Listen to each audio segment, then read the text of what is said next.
this week was really, really big for us, but which I knew that it would be, but of course it was way different than I expected. I was really excited that John was good to go for this, and thinking it was going to be a lot. It was mostly for him. he's a relatively new believer and not like gung-ho for emotional sharing, but I got kind of like, whoa, a bit of a warning. First day, first exercise, like, wow, just shakiness, like, wow, I have so much more than I realized, and to deal with. And yeah, it's just weird because I have these like encounters with the Holy Spirit lots, and it's really beautiful, and I kind of felt like I flow in that way. I'm used to that, but I felt sort of just like nothing really happening for 4 days. And this morning, the sex challenge last night too it was great, but it wasn't what I had expected, and I was like just disappointed and wondering what's going on, and feeling like, God, you're so good. I know you have something for me. I know you do.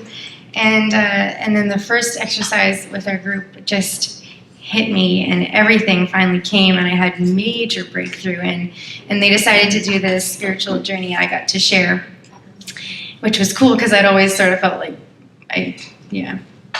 I was more the facilitator type. And so that was really humbling and amazing for me to go through that. And I have like a lot of, I guess, what I consider trauma in my past that we've dealt with. And I thought that was, I'm going to be so good at this because I can show that I'm awesome at being vulnerable. I'm the best at being humble. I'm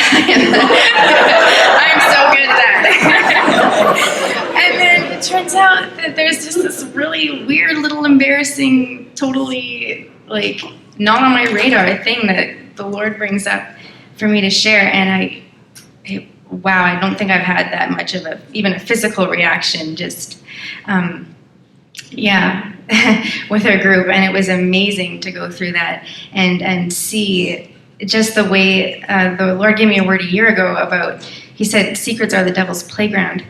And I couldn't believe something so silly had kept me in such bondage. And it was, that was intense, and it was exciting for me. And I just want to say we want to thank everybody for being so gracious, and especially all of the intercessors. We've got our baby here, and we really didn't think that was going to work coming to something like this.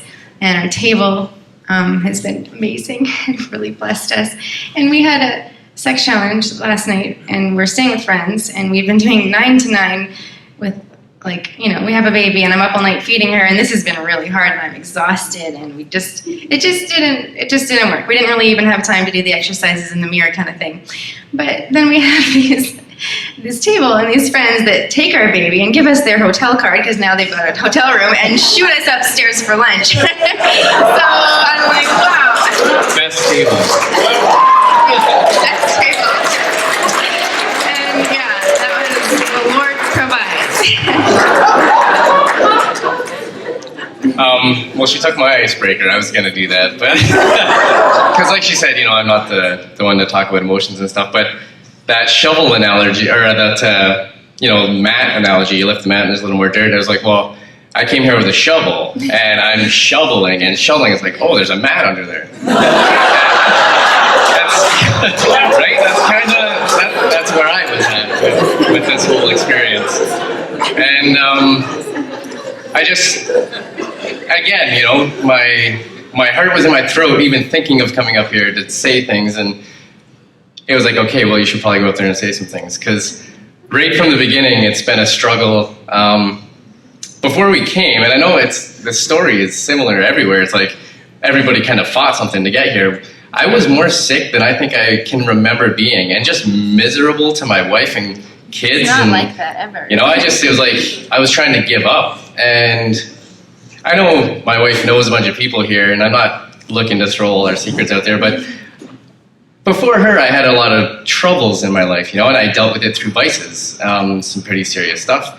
And, Jordy for sharing, like, that's huge, man. I don't know how you're further than I am right now, and a guy like me could use a guy like you to talk to sometimes, so remember that. Like, everything that everybody said is a big deal. And before coming here, it was like I was going back to those vices. I was drinking way more than I used to. And the closer it got, all of a sudden I physically was sick. It's like I couldn't get out of bed. I went to bed. I slept for like 12 hours or something, just because. Yeah. And then the next morning I got up. I was like, well, we didn't do anything we needed to get ready for this. Obviously, we're not going.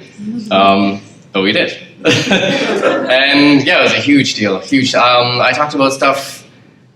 I guess I've lived with secrets since as far back as I can remember. That was just life. I didn't know there was a different kind of life. And I said stuff to strangers. I can say strangers, but that feels weird. Like, what was it, a day and a half? But I bared my soul to these people, and I cried, which I don't do.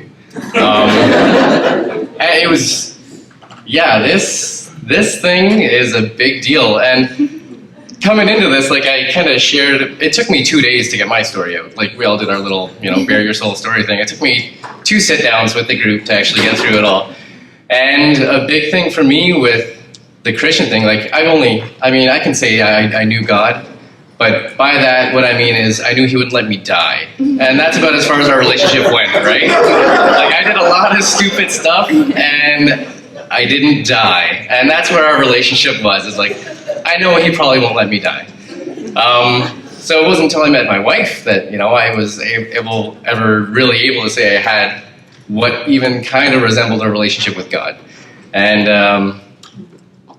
then I've been talking to the people at our table, and I'm like, all of a sudden I have all this stuff to say. Like, I've never spoken into somebody's life, but words are coming out, and it seems like, they were the right things, and it's just huge. It's like something I actually said to one of the guys in the group was like, God will go as far as you're ready to go, and then he waits, right? It's not like he's okay with that, but he's there, and he's like, okay, now you're ready for the next, And I feel like that, like, it's like, oh, I feel like it's going to take years for me to know all the stuff that you guys know, and, to really be able to call myself a Christian. But it's like, that's not the case at all. Like, you just step out there, you give him this much, and you blew my hair back again. Like,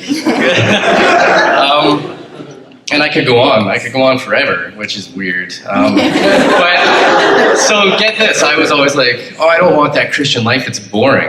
And then you come to something like this, it's not boring at all, right? Like, the adrenaline just from knowing what you're doing in people's lives and letting them do something to your life, like, that's a rush, that's huge. Changing things that you've lived with for 30 years, that is adrenaline, right? But the last thing I'll say is for Barry, growing up the way I did, there was lots of times where I tried to find help and I tried to find counsel. And I made appointments, and I just never went. And I wouldn't have believed it then, but I think now what was missing in all of that was God. I think, like, the way you deal with people up here seems totally different, because I would try to pick it apart. If I was sitting with you, I'd be like, oh, but what are his problems? He's got all kinds of stuff, and I can see it. But it's not you being better than the person you're talking to. It's like God using you to talk to them. And that's what was missing, and I never would have thought that. So I think that's pretty big, right? So thanks 1,000 times. I can't say it enough.